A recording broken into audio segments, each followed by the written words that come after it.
मूलाचार ग्रंथ जो कि आचार्य भट्टकेर के द्वारा विरचित है और आज से लगभग 2000 साल पहले इसकी रचना हुई थी। इस ग्रंथ को, जिसमें कि मुनियों के आचार विचार के बारे में, उनके नियम के बारे में वर्णन किया गया है। हम लोग समिति की चर्चा कर रहे थे। इसमें हमने 5 समितियों की चर्चा की थी। तो इसके पहले हमने ईरिया समिति का स्वरूप समझा था। अब उसी क्रम में दूसरी समिति है भाषा समिति। तो अभी हम भाषा समिति का स्वरूप समझेंगे। सबसे पहले ये स्क्रीन पे आपको गाथा दिख रही होगी। मैं इस गाथा का पाठ करता हूँ। आप लोग भी साथ साथ इसका पाठ कर लें तो उसका अभ्यास आपको भी हो जाएगा। पे शून्य हास कक्कस परनिंदाप परनिंदाप संस विकहादो वज्जिता सा परहियम भाषा समिधि हवे कहणम। एक बार फिर से पढ़ते हैं, उसको साथ साथ दोहरा सकते हैं। पे शून्य हास कक्कस परनिंदापपंस परनिंदापपस परनिंदापपसंस विकहादी विकहादो। एक बार इसको ठीक से पढ़ते हैं।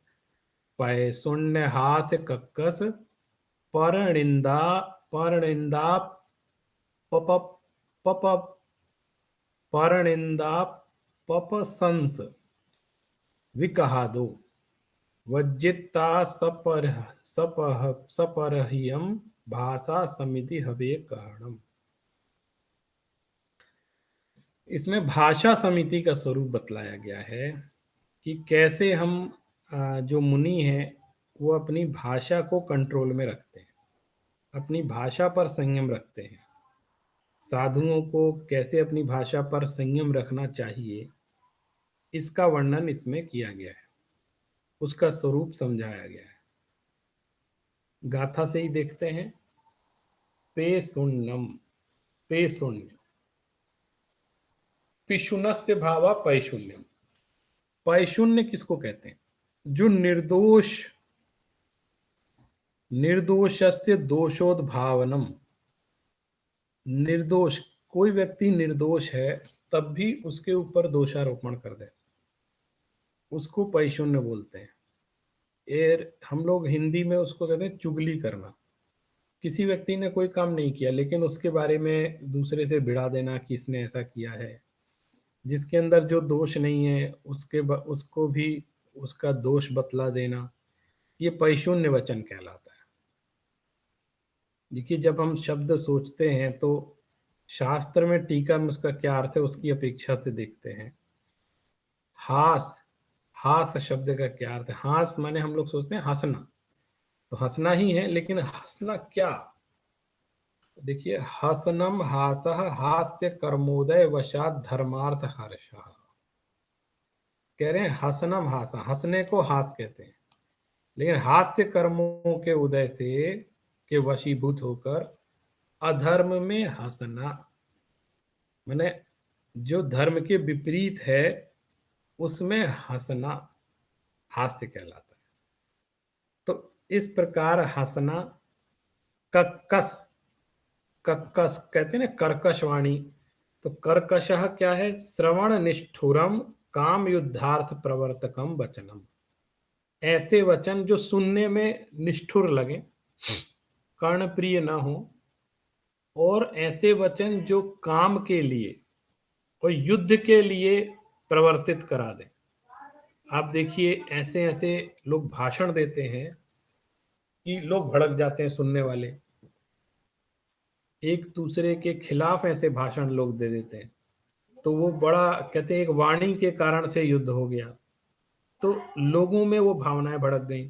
तो आपके वचनों से लोग युद्ध को प्रेरित हो जाते हैं, लड़ाई झगड़े को प्रेरित हो जाते हैं, तो ये निष्ठुर वचन, कर्कश वचन ही कहलाएंगे। तो ऐसे कर्कश वचन और परनिंदा, दूसरे की निंदा, परेशान निंदा, दूसरे की निंदा करना, परेशान जुगुप्सा, परेशान निंदा, परेशान तथ्यानां मतथ्यानां वा दोषाणाम उद्भावनम प्रतिसमीहा अन्य गुणा सहनम। इसकी व्याख्या में बहुत सारी बात आ रही है पर निंदा में, कि पर के सच्चे अथवा झूठे दोषों को प्रकट करने की इच्छा होना। सही भी दोष है तो भी अरे भैया उनके दोष बतलाओ, दूसरे के दोष, और झूठे भी नहीं भी दोष है तो भी बतला दो, ऐसी इच्छा होना। और अन्यों के गुणों को सहन नहीं कर पाना, दूसरे के अंदर बहुत अच्छे गुण हैं लेकिन वो सहन नहीं हो रहे कि उसके अंदर इतने अच्छे गुण क्यों हैं, ये सब पर निंदा के अंतर्गत गिने जाएंगे। तो साधु इस तरह के पर निंदा में नहीं पड़ता है, माने वह अन्य के गुणों को देख करके प्रमुदित होता है, ना कि असहनीय कर देता है, सहन नहीं कर। और वह किसी के भी दोषों को, चाहे वो हो अथवा ना हो, उनको प्रकट करने की भावना नहीं रखता है। और सीधी सी बात है, जब पर से कोई मतलब ही नहीं है साधु को, तो वो उसकी निंदा प्रशंसा में क्यों लगेगा। इन सब के साथ साथ एक चीज और बताई, भाषा समिति में दोष अपप्रशंसा। ये पढ़ने में मुझे भी दिक्कत हो रही थी, लेकिन आप अलग अलग करके पढ़ेंगे ना, परनिंद अपप्रशंस ऐसे बोलेंगे तो अच्छे से पढ़ सकते हैं। एक बार पढ़ ही लेते हैं। पेशुण्य पेशुण्य हास्य कक्कस परनिंद अपप्रशंस विकहादो, ऐसे पढ़ेंगे तो पढ़ सकते हैं। आत्म प्रशंसा किसको कहते हैं? आत्मनः प्रशंसः स्तवः आत्म प्रशंसा स्वगुणाविष्करणाभिप्राय। अपने गुणों का बखान करना, अपनी प्रशंसा करना, अपने में गुण हो अथवा ना हो, नहीं है तो भी व्याख्यान कर रहे हैं कि मेरे अंदर ये गुण है, और हैं तो उसको बता रहे हैं कि मेरे अंदर ये विशेषता है, मेरे अंदर ये, मैं ये कर सकता हूं, मैं वो कर सकता हूं। अपने गुणों की प्रशंसा करना, ये भी भाषा समिति के अंतर्गत क्षम्य नहीं है। अपने गुणों की प्रशंसा नहीं करना चाहिए और पर की निंदा नहीं करनी चाहिए। पर निंदा की व्याख्या आपने समझ ही ली। तो इस तरह देखें कि जो मुनिराज होते हैं, ना तो वो किसी की निंदा में रस लेते हैं और ना वो स्वयं की प्रशंसा में रस लेते हैं। अपने मुख से तो करते ही नहीं है, और कोई हमारी प्रशंसा कर भी रहा हो तो उसमें रुचि नहीं रखते, उसमें भाव विभोर नहीं होते, उसमें प्रसन्न नहीं होते हैं। ये भी अर्थ इसमें बैठे। विकहादि, विकथा आदि में, विकथाएं पहले इसकी चर्चा एक बार हुई थी। विकथा आदिर ये शामते, जो स्त्री कथा, भक्त कथा, चौर कथा और राज कथा, इसमें भी वे रुचि नहीं लेते हैं। इस तरह की कथा नहीं, स्त्रियों के श्रृंगार का वर्णन कर रहे हैं, स्त्रियों की कहानी सुना रहे हैं, स्त्रियों के ही उदाहरण ज्यादा दे रहे हैं, ये सब भाषा समिति में दोष है। भक्त कथा, भोजन की चर्चा करना, भोजन कैसे बनना चाहिए, क्या होना चाहिए, इसमें स्वाद नहीं है, ये अच्छा है बुरा है, ये सारी कहानियां। चौर कथा, चोरी आदि के चर्चाएं जो कथाएं होती हैं। और राज कथा, राज कथा किसको कहते हैं? राजनीति की कथा, राजा के बारे में बोलना, राजनीति की चर्चा करना, राजनीति के फतवे जारी करना, ये सब भाषा समिति नहीं पालने में होता है। जो भाषा समिति का पालन करेंगे वे इन सब चीजों में। तो एतेषाम पैशून्यादीनाम, इस प्रकार के जो पैशून्य आदि वचन हैं उनको बज्जिज्जा माने छोड़ करके, एक सेकंड, उनको वर्जित्वा परिहृत्य माने उनको छोड़ करके, त्वा प्रत्यय है यहाँ पर, माने छोड़ करके, परिहृत्य ऐसा त्याग करके, सपरहियम, सबसे बड़ी बात, ऐसे वचनों को कहना जो स्वपर के हित में कल्याणकारी हो, स्वपर हितकारी हो, स्वयं के लिए भी हितकारी हो और पर के लिए भी हितकारी हो। स्वश्च परश्च स्वपरौ ताभ्याम हितम स्वपरहितम, अपने लिए भी कल्याणकारी है और दूसरे के लिए भी कल्याणकारी है। आत्मनो अन्यस्य च सुखकरम, अपने अलावा दूसरों के लिए भी सुखकर हो, ऐसे वचनों का प्रयोग हो। और कर्म बंध कारण विमुक्तम, यानी आपके वचनों से आपको स्वयं को कर्म का बंध ना हो, ऐसे वचनों का प्रयोग करना चाहिए। कभी देखें, क्या कभी भाषा समिति पर हम लोग इतना गंभीरता से विचार करते हैं? अगर हम इसीलिए शास्त्र स्वाध्याय का महत्व, हम एक एक गाथा को भी अच्छे से, उसकी टीका को, उसके शब्दों को समझने की कोशिश करेंगे, तो हमारे कहीं न कहीं हमारे जीवन पर भी उसका फर्क पड़ता है। इसको कहते हैं भाषा समिति भवेत, भाषा समिति भवेत, ये भाषा समिति कहलाती है। कहणम पैशून्यम,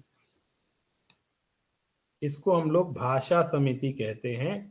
और इस प्रकार का जो पालन किया जाता है वो भाषा समिति के अंतर्गत आता है।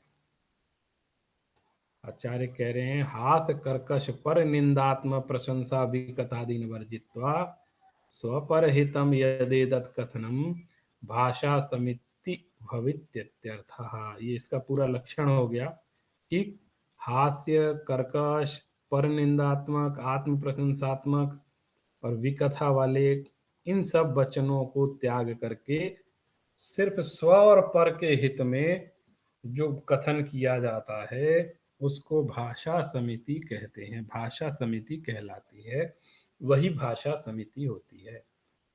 तो इस प्रकार देखिए, भाषा समिति का क्या तात्पर्य है हमको आचार्य महाराज ने समझाया।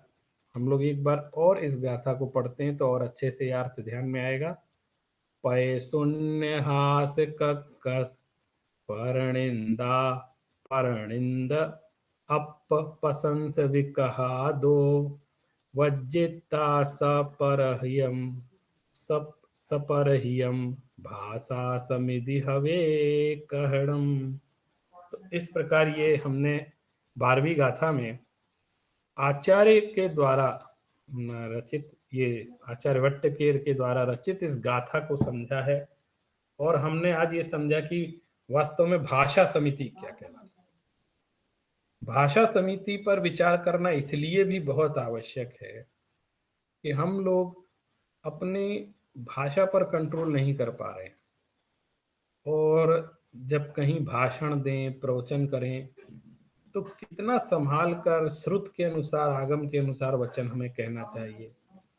और यहाँ सारी बातें लिखी हैं, कोई वचन ऐसा ना करें जिससे किसी की निंदा हो रही हो, कोई वचन ऐसे प्रयोग ना करें जिससे आत्म प्रशंसा की बातें ज्यादा हों और किसी को कष्ट हो रहा हो। पैशून्य वचन नहीं, हास्य, किसी चीज का मजाक नहीं उड़ाना चाहिए, कर्कश वचन नहीं प्रयोग करने चाहिए जिससे किसी के कानों में कष्ट हो, किसी को दुख पहुंचे। और इन सब चीज को त्याग करके मात्र स्व के कल्याण और पर के कल्याण में जो हितकारी है, जो उसके लिए उचित है, उसी तरह के वचनों का प्रयोग करते हुए प्रवचन और भाषण भी देना चाहिए।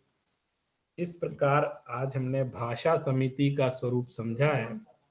और भाषा समिति, उसके स्वरूप को समझकर हम भी इस शास्त्र स्वाध्याय के माध्यम से, इस कक्षा के माध्यम से, इस गाथा के माध्यम से हम लोग भी कहीं जितना संभव है अपनी भाषा को सीमित करने का प्रयास करेंगे। भाषा की समिति, उसकी सम्यक प्रवृत्ति रहे, भाषा संयमित रहे, सीमित रहे, हितमित प्रिय वचन ही हम कहें, इस तरह की भावना रखते हुए आज की चर्चा को यहाँ विराम देते हैं। अब अगली हम कक्षा में जो हमारे ऐषणा समिति है उसकी चर्चा हम लोग करेंगे। अभी के लिए इतना ही। आप सभी ने बड़े प्रेम पूर्वक और सम्मान के साथ इस शास्त्र वचन को सुना, इसके लिए बहुत बहुत